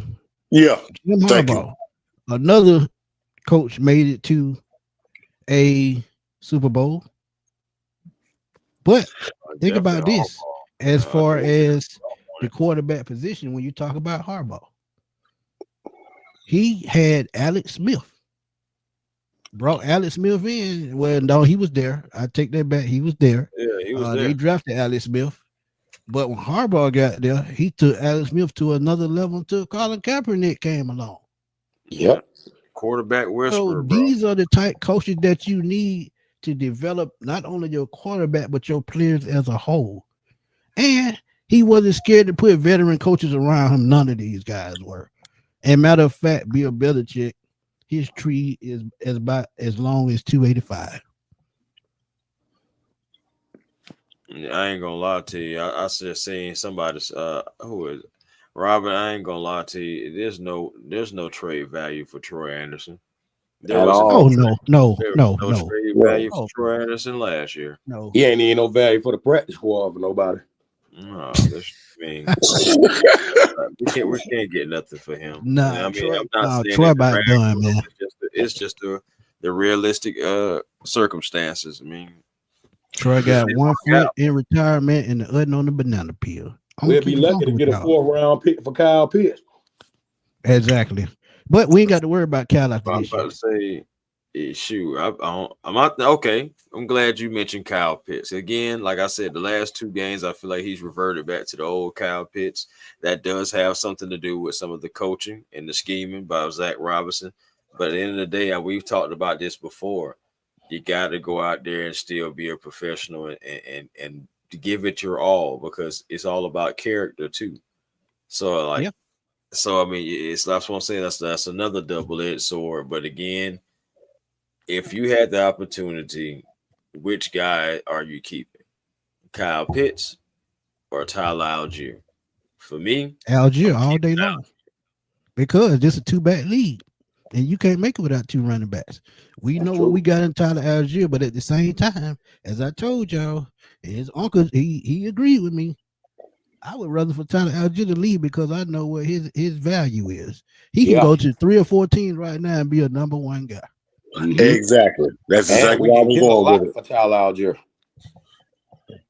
Yeah, I ain't gonna lie. I feel like you can keep Tyler Algier, and it's another reason why. If the quarterback situation is still compromised or having a lack at, you're going to have to lean on the run game even more, like similar to when Arthur Smith was here and we didn't have any capable quarterback at all. So it's going to be even more important that Bijan is healthy and able to go. And then Tyler, being able to take some slack off of Bijan, give him more snaps as well and give him more carries to try to, level that off a little bit, preserve kind of both by using, each other like that. Then you have to think about it like this. If anything happens to Bijan Robinson, we are absolutely stick a fork in us. We are done. Chris, I'm so glad you said that. I'm so glad you said that. I want to pick it back off that, if you don't mind. Yeah, sir. It's more than relying on Bijan just in the run game. We use it for so much more, especially in the pass game too. And I keep saying it, and I'm gonna keep banging it until the cows come home. The way that we utilize Bijan, and I understand he's a unicorn, but the way that we use him, I'm telling you right now, fellas, you're gonna mess around and he's going to get hurt. It's just gonna take just that one hit or whatever the case may be that's gonna put him down. Then it's gonna be like, here we go. And you know what, bro? His usage rate is so high. He has the highest usage. You might as well, to me, he touches the ball just as much as the quarterback do. Let's just be real with it, fellas. Yeah, about 35 or 40%, somewhere in there. His usage rate is high for a running back. High. You want an example of that? Y'all remember DeMarco Murray from back in the day? Yep. Oh yeah, Cowboys. Had over 400 carries one season. He wasn't the same since the next year, the year after that, and the year after that, and then sooner or later, he ended up after he was out the league. They ran that man into the ground. Shoot, look at Chris McCaffrey. And I agree, bro, because the thing is, if you look at Bijan Robinson's style, don't get me wrong, we still see Saquon. You know, I like to compare him and Saquon Barkley to each other, you know. But, of course, I think Bijan might be a little bit more elusive, but Saquon's elusive too, so that's kind of like a hard debate. But like you said, man, like you look at his play style and all those jump cutting, like you said, those hits, wear and tear, man, basically burning the guy out, you know. And the thing is, Bijan is up for contract. They probably gonna give him an option next year. I think next year is year 4. He'll probably be playing under the option. And of course, they're gonna have to pay him if they keep him beyond next year, which we expect them to if he's healthy. But how long, you know, like I said, wear and tear is for real, man. I was just looking at something they were talking about quarterbacks that you like running quarterbacks that basically, you know, the life expectancy of them in the NFL, man, you know, the wear and tear.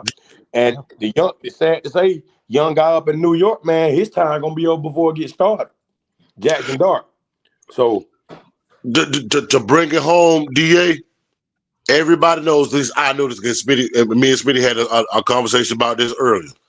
A running back shelf life is 8 years. Bijan is only 23 years old. 8 years, that's 31. In NFL terms, that's old.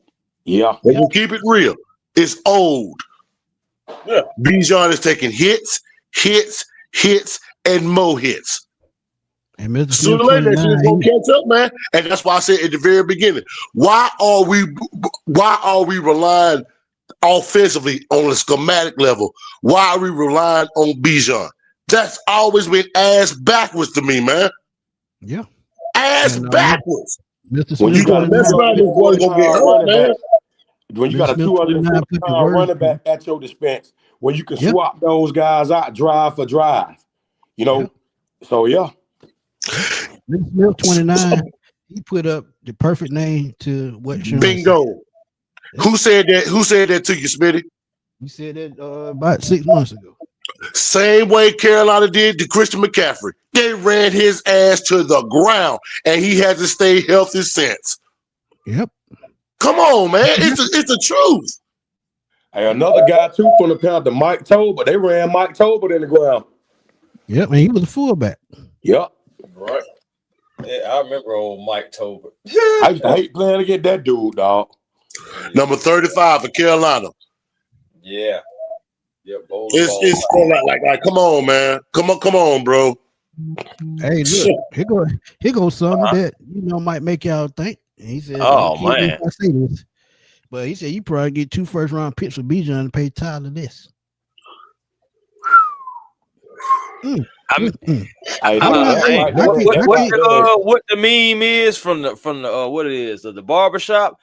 He ain't lying. I mean, I don't think we want to trade with John Robinson. Man. They not gonna do that. Even though he was a number 8 pick like Michael Penix and Drake London, I think Drake London get traded before Bijan Robinson. I was just gonna say discussion. Yeah, we'll have a discussion on that soon because Sean know I'm gonna go with that. Do y'all think that Drake? You know what? I ain't going there. Go ahead, Smith. I ain't going there. Go spoil it. Oh yeah, I ain't going there. Again, Hawks had back, and shout out to the Hawks by the way. But Hawks had. I mean, you definitely can get 2 firsts with Bijan, but I mean, Bijan is generational talent. I feel like whoever trades Bijan will end up like Nico Harris. So it's just like I say this: whoever trade for Bijan Robinson, man, Bijan can go to that team and break the sound barrier, man. Oh yeah. Even if he was on a team that had a strong offensive line like a Pittsburgh Steelers team or a Dallas Cowboys team or a strong, I mean, we had this same conversation with Barry Sanders back in the day. What if Bijan Robinson still got time to do that because he's young? Hey, Bijan gonna be the next running back for the Philadelphia Eagles after they part way with Saquon in a couple years. No, the Eagles don't keep running backs on. Yeah, the way they building that team, don't be surprised. Yeah, they don't keep running backs long. Fellas, let me ask y'all this, because I see it head this way. Are we really ready for another damn rebuild again? Nope. Because they're gonna set the fans back another 5 years. So, and it ain't just about the fans, but I'm just saying from a fan perspective, I say whatever they gonna do, they better keep fighting and keep attempting, because man, like they in danger of losing fans. And man, I've never seen it like this before. So I don't think so either, man. Because I'm telling you this shit right now, $2 hot dogs is not gonna put asses in seats. No, go ahead, Sean. Win cures all. Winning cures all. You can facts. You can give people free food. They'll show up for the free food, but still can walk right out the building. You know, so it's just like we want a winning product, and and of course, don't get me wrong, you're gonna have still the diehard Falcon fans that it doesn't matter if they winning or losing to them, they just love the team. I understand that, and I am a diehard Falcons fan. Me too. I agree. Still believe we deserve to win. I just think that we deserve better. I think we need more than just memorabilia and memories to go off of. That's all we got. Yeah, we link up and all that stuff like that, so together and fellowship. That's the best memories that we have. We don't have a lot of memories outside of the ones that we create for ourselves. Facts. And I agree, Chris. Man, I'm gonna say this. I don't want to keep cutting in, but man, the crazy thing is, and it's like we understand that you can't win a championship all the time. And the thing for the Falcons, like you said, I'm a diehard. We all diehard fans, and I ain't gonna stop regardless, Right. But I hate seeing that building empty, though, man. And it hurts when you go to a game, because I remember going to the game during the Mike Smith days. Man, the Georgia Dome for Mercedes. It's like ever since Mercedes-Benz Stadium opened, we've been a horrible team. Like the only good year we've had in this stadium was the very first year it opened. We went 10-6 and made the playoffs and beat the Rams that eventually lost to the Eagles, who won the Super Bowl. Right. Facts. But it's like I remember the days where that Georgia Dome was rocking, win, lose, or draw. And we know Mike Smith won the best head coach, but we went to the playoffs 2 times under Mike Smith. And I remember, and it's like now when I go to the Falcons game, it's like I'm always ready to go during the third quarter. Man, I've always been the type fan. I'm still that way in a sense. But it's like, dang, man, I'm talking about to the point where I used to hate for the games to be able to win, lose, or draw. I just hope for the day that we can get back to that, man. Facts. And the fact that we see this team with talent year in and year out, it make you go. It make me go back and want to say how much I loved having Matt Ryan here. Like, don't get me wrong, we had a lot of ups and downs with Matt, but Matt did make life easy to be a Falcon fan at that time. I mean, you talking about a guy that was pretty much consistent with different offensive linemen, different offensive coordinators, 3 or 4 different head coaches. And this guy, and in his last season here, no Julio, no Calvin Ridley, a rookie tight end with 3rd-string receivers, and still put up MVP numbers, right? And now we have something that Matt Ryan only had maybe once or twice in his career. We got pass rushers, and they are getting the offense the ball a lot of times, right? So it just makes you go back and just dwell on the things like, and like I said, as a fan, Chris, man, it hurts to see this happening because, man, we really all believe, okay, we got us one now, but hey, it is what it is, man. We got to keep it pushing, man. It just goes to show you, DA, that we took Matt Ryan for granted. Yeah. Oh, yeah. I think we just took him for granted. No, I think they are. Yeah. I ain't gonna lie to you. People can sit there and say, man, Vic this, Vic that, Vic this, Vic that. Fuck all that. Matt Ryan is unquestionably the best quarterback that we have had in our franchise history. That is the truth. Oh, best player. Vic is not even close. Best player. Yeah, best player. Yeah. Vic was the most popular. I give him that. But the best, not even close. Not even close. Like you said, I agree. And I ain't mean to cut y'all off. Think about it. This man should have won 3 MVPs. And I hate that he didn't get a Super Bowl, right? Because that's going to be the difference when it comes down to Matt. Do I think Matt should go to the Hall of Fame? I think it's kind of an up and down thing. I think he should go. But you know how the NFL works, right? But at the end of the day, man, like I said. Boom. His stats better than Dan Marino. He going to the Hall of Fame. Oh, no, I believe it. I just don't trust them when they come to our guys, man, the Falcons. Agreed, because John Abraham should be there. Agreed. Exactly. And we saw Abraham. They called Georgia Tech the rambling wreck. No, Abraham was the rambling wreck, man. And he was out. And the fact of the matter is, like Coach just said, here's the deal. Like, you had a Matt Ryan from 2008 to almost 2020, right? Like, he never had consistent defensive play. He always was put in situations to make touchdown winning drives, right? The guy did, like I said, Matt Ryan made a lot of mistakes, but Matt Ryan did more good than his bad was less. You see what I'm saying? So the fact of the matter, we can't dwell on that. But like Chris said, man, it's really eating me away.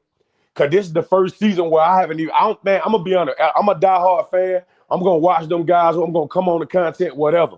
But man, it's almost like, dang, it's like I'm so numb to it now. Like it don't hurt when they lose anymore.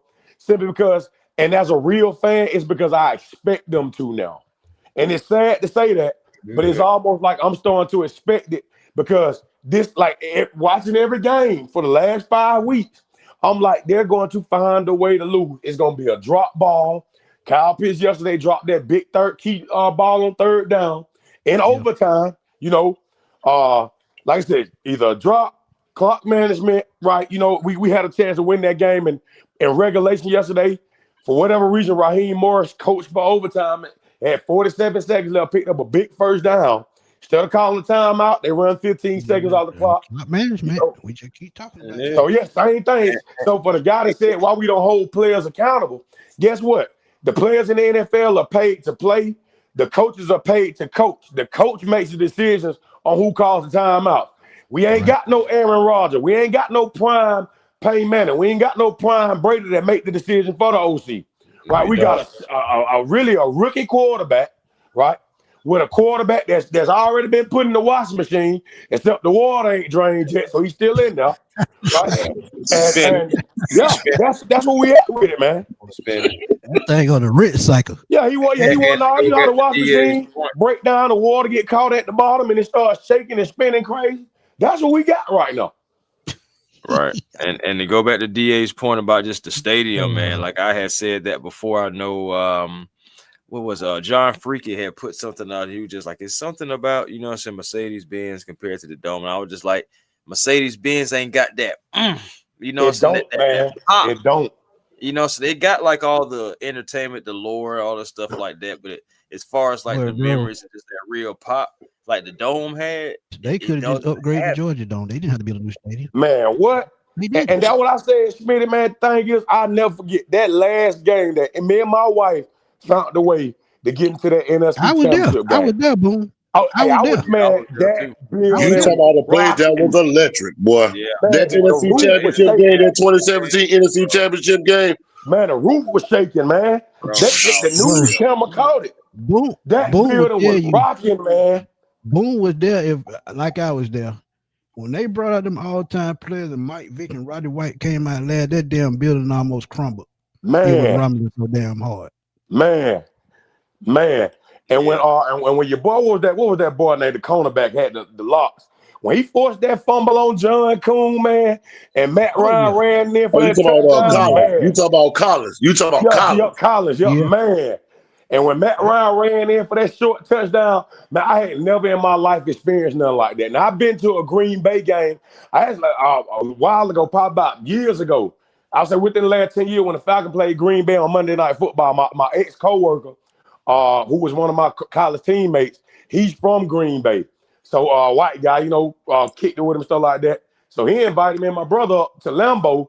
And man, it's Falcon fans. It was a lot of Falcon. It's a lot of Falcon fans in Green Bay, believe it or not. Because if you a real Falcon fan and you watch Green Bay games against the Atlanta Falcons, you see a lot of red and black in there, right? But yeah, man, the fact of the matter is, man, it just ain't been the same since the Georgia Dome went down, man. Smitty, Chris, DA, let me ask y'all a question. Well, it's a statement, but it's a question to y'all, and I want to get y'all thoughts. I personally believe we're cursed as a franchise. Oh yeah, that man down that church put the icing on the cake, bro.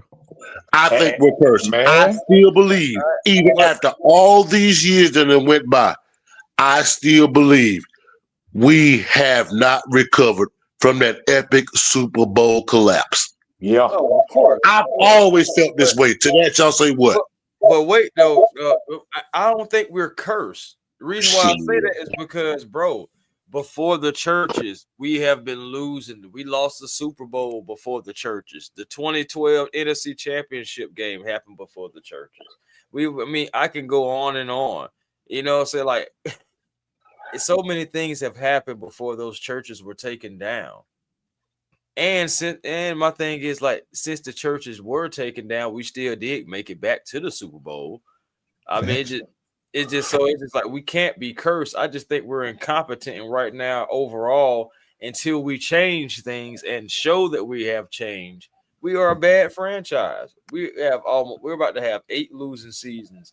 As far as not making the playoffs, that's a bad franchise we have set up here. We have all water cooler and talked about other franchises and like, boy, that's a bad franchise. Remember how we've all probably said something about the Jets and how they have not make the playoffs, but fumbles, all that other stuff like that. We sit back and we joke, right? But the other teams, they joke on us and stuff like that when we have now a possibility, man, 8 losing seasons, not making the playoffs. That is a bad organization. Something has to be changed within the culture or within the front office and the people making the best decisions, because they're not making the best decisions. Even if the intentions are good, the results are not there. And that has nothing to do with anything personal. That's just professional and just what it is. I agree. I agree with, go ahead, Smith. I'm sorry. I agree with Chris. Go ahead, Smith. That goes back to what we talked about earlier. In order for what you just said to happen, for that to change, Arthur Blank got to take his damn spoon out the pot.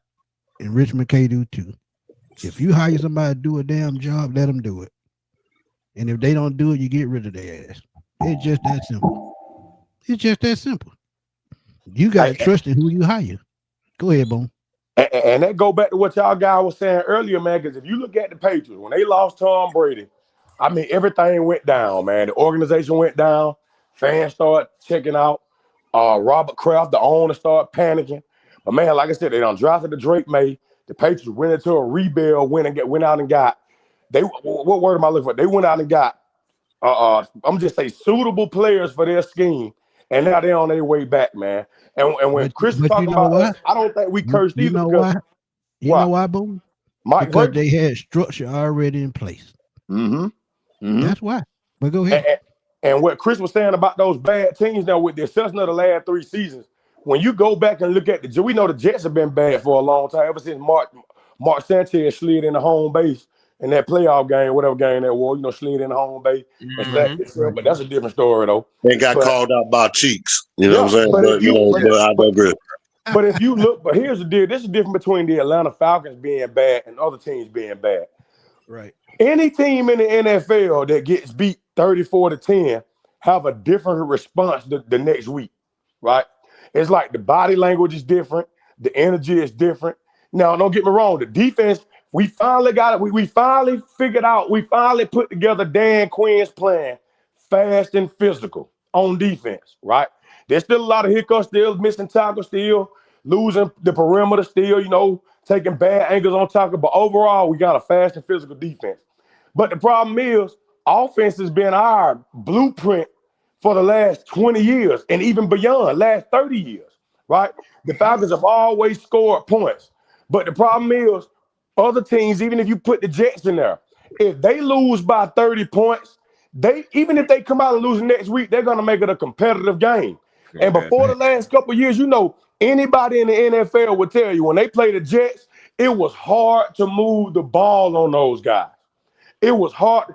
Same thing with the Raiders, who've been a bad team. They're going to always compete. They compete with Kansas City. They compete with anybody they play. But the Atlanta Falcons, have they been competing? Yes, they have. Have they looked decent through these? Even though they put up a lot of points in the last 5 weeks, right? So I don't think they curse. I just think they still don't know how to finish. They're not utilizing the weapons. It's too many weapons on this offense to isolate your offense just to Bijan. And I understand. Bijan Robinson is arguably the best offensive weapon in the National Football League. Let's put it. He's been in the league 3 years. He's been consistent, right? He may be one, 2, or 3, but the fact of the matter is you have everything you need in that room right now to win. I'm going to say it again. You have everything in that room. For the last 2 years, I'm going to go back to Arthur Smith. One thing I appreciate every head coach. Dan Quinn tried to establish a defensive identity, right? He kind of gave them the blueprint of what they want to be. Arthur Smith came in and established the run game, right? And also good run blocking offensive linemen, something that we didn't have that well prior to Arthur Smith, going back to the Falcons of the early 2000s.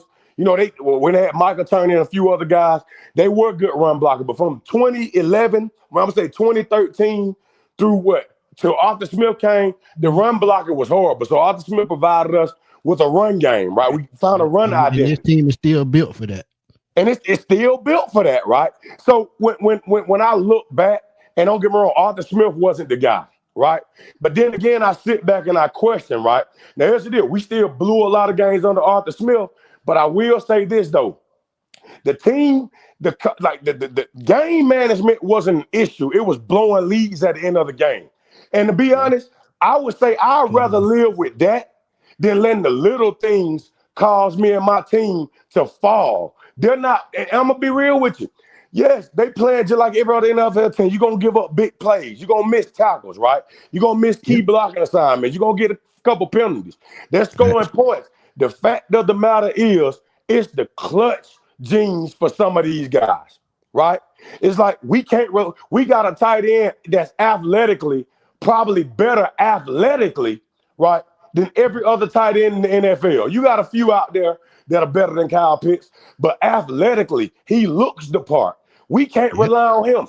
Every team in the National Football League can count on their tight end, whether he's a run blocker or a pass blocker, at some point during the game, right? Now, Kyle Pitts has done a lot of good things this year, but at the same time, we needed him to win yesterday, right? Kyle Pitts catch that ball is a different football game, right? But the fact of the matter is, I don't think they're cursed. I think what happens is, like I said, bad management by the coaches and a lot of undiscipline from the players. And that's what we've seen. That's what I think Chris picking up off. It's just a lot of undisciplined aspects that go on with the organization, man.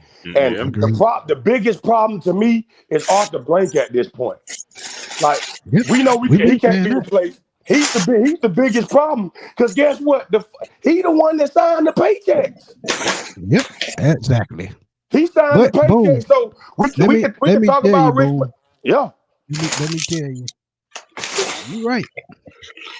We built what Dan Quinn wanted, fast and physical.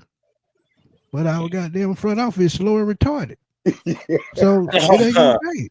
It's not gonna change. They stuck on slow, Smitty. Cheer Rodney, appreciate the Christmas gift, my brother.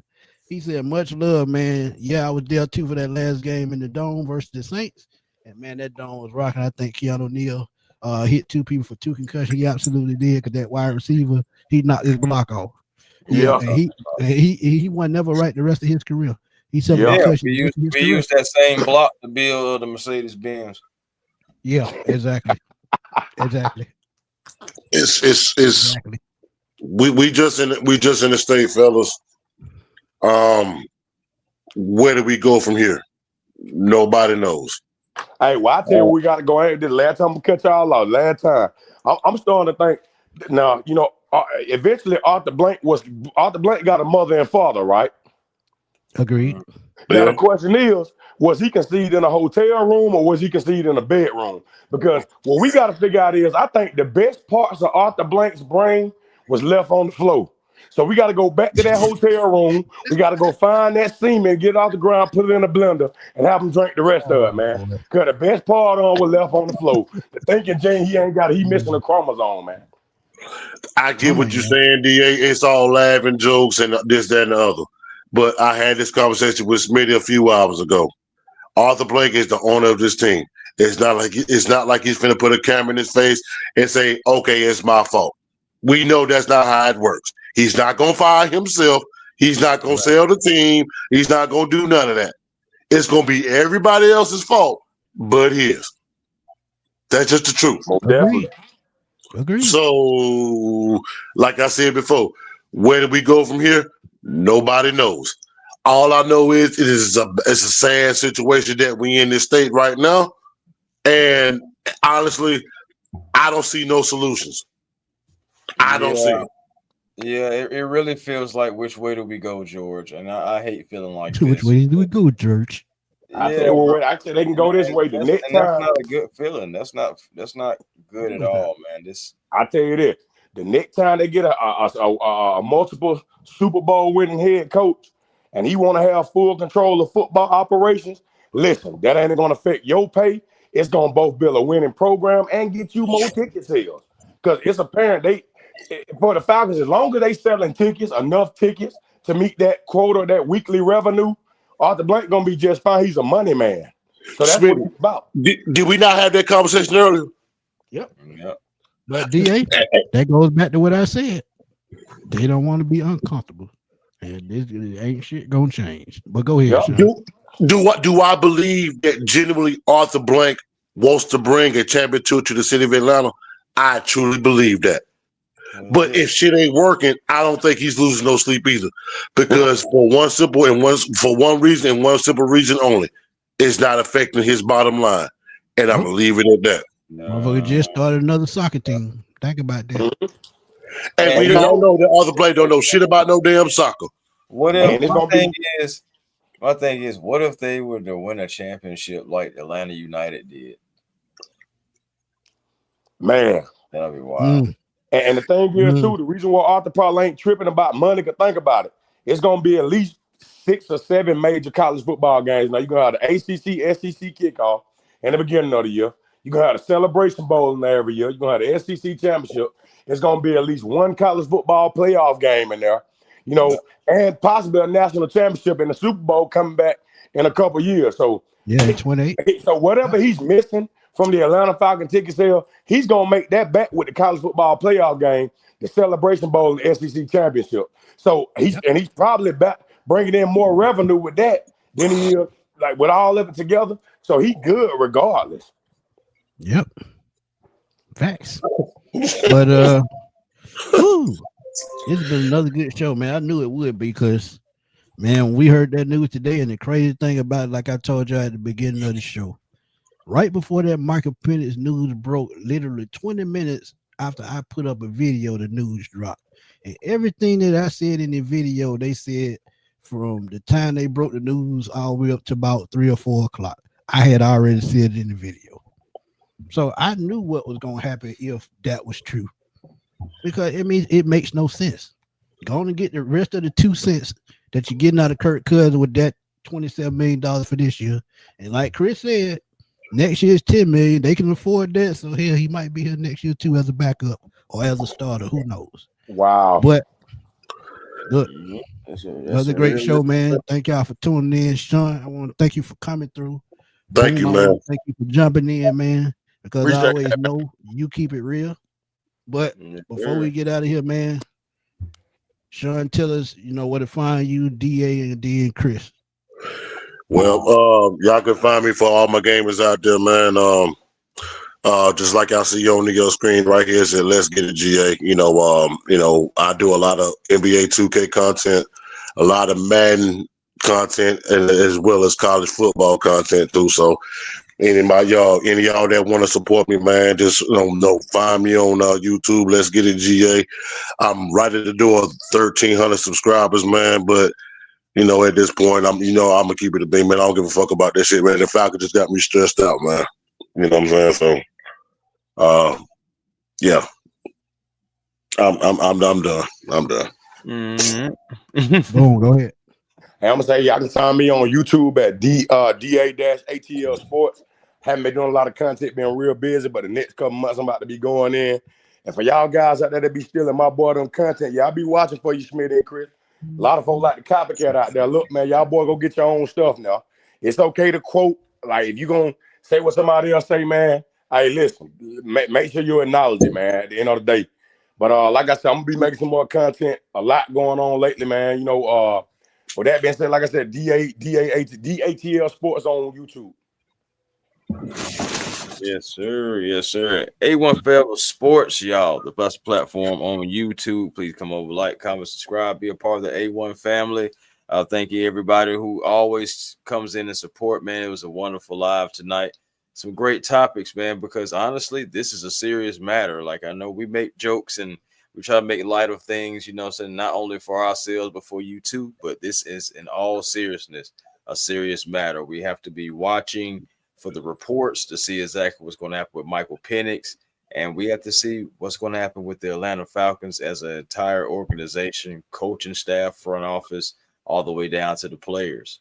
So it's just a trickling effect, and we just got to get ready for it. But also catch me on Twitter, A1 Forever, Instagram, A1 Forever, the real A1 Forever on TikTok. And hopefully, man, it's almost 9 o'clock, man. Y'all make sure y'all try to find y'all peace today and be generational, because it's always time to be. Shit, man, it's gonna be hard to find peace with shit like this going on. I know it. I'm gonna just keep it funky with you. I know it. But yeah, man, another great show, man. And tomorrow night show is moved to Wednesday because of a scheduling conflict. So Wednesday we will have this Falcons Saints preview show with our guy TJ from NFC South Roundtable, and he may bring somebody along. We don't know yet. So trust me, Atlanta Falcon fans, y'all come in Wednesday night, 8 o'clock, because he gonna bring his crew. I want y'all to be in the house, because that's gonna be another great show. And we gonna have a blast, man, talking trash against the Saints. Hell, both of us in the same spot. And they 2-8 and we 3-7. So I mean, hey, ain't nothing better than beating the Saints 2 times to finish the year. And we can start that this Sunday. Ass bowl this weekend. Right, My buddy, the toilet bowl, if you want to be honest. But look, another great show. Go ahead.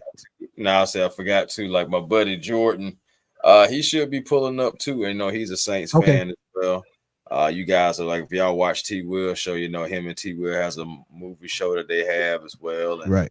And of course, Jordan, he has his own company and everything as well, Altegacy. So, he's a Saints fan as well. So he's talking about pulling up as well. It's gonna be some ish talking this rivalry week. So, and your damn boy Sean gonna be there too, because I love talking shit to Ain't fans. The exercise, by the way. Good exercise. Yeah. Yeah, man. But y'all know where to catch me, man. Smitty Sports Machine on YouTube, man. Please do check out the video I dropped this morning. I called it, but again, I'm not bragging on that. Something like I tell my boy Sean, all I do is just watch things and I observe, and some things I just pick off. But also catch me on Twitter at FatBoySnell_21, because I'm over there blowing it up. And shout out to our homegirl Carrie, man. Yes. We got to give her a shout out, man, because she was cooking last night. And for y'all that missed it, I'm gonna make a video out of her because she was cooking, and I'm gonna give her her due. And shout out to Miss B as well, because both of them they held the front office accountable. They said, "Hell, fire Terry Fontenot too," and they made good reasons why you should do it. So we got to respect them for that, man. I'm gonna show them some respect by doing the video, because a lot of y'all said ladies don't know what they talking about when it comes to we gonna show y'all. You better believe it. We gonna show y'all that ladies know exactly what they talking about. Cause respect to them two ladies with much respect. Much respect. I'm telling you, outside of them, our homegirl Eb, Yeah, she can break yeah, down the playbook with the best of them as a right. female. So Shoot, trust man, me the way when how I she tell had broke y'all. down that special teams that time, Facts. so I had dropped that clip on my channel as well of her doing that. Facts. So from a Yeah, lady, she taught me something that day. yeah, man. Yeah, she know what she doing, man. So when y'all see female YouTubers out here, please go support them because they put in their hard work just like we put in their hard work. So shout out to Miss Carrie, shout out to Miss B, and shout out to Eb, man, because they always support the sports machine and A1 Forever to the fullest. Whenever Yes, sir. we need them to pull up, they pull up. And we got to show them love for that. But this has been another great show, man. Like I said, thank y'all for the donation. Early Christmas gift, as I call them. Because without y'all, man, Sports Machine and A1 Forever would not be rolling. Let's get it. Boom. Like I said, I appreciate y'all. And we're going to roll on, man, because we're going to give y'all the rest of y'all night back. Like Berto say, and like Chris say, I hope y'all find y'all peace, even though what's been going on with this bullshit, and we going to roll on out. Holla. Holla. Holla, holla.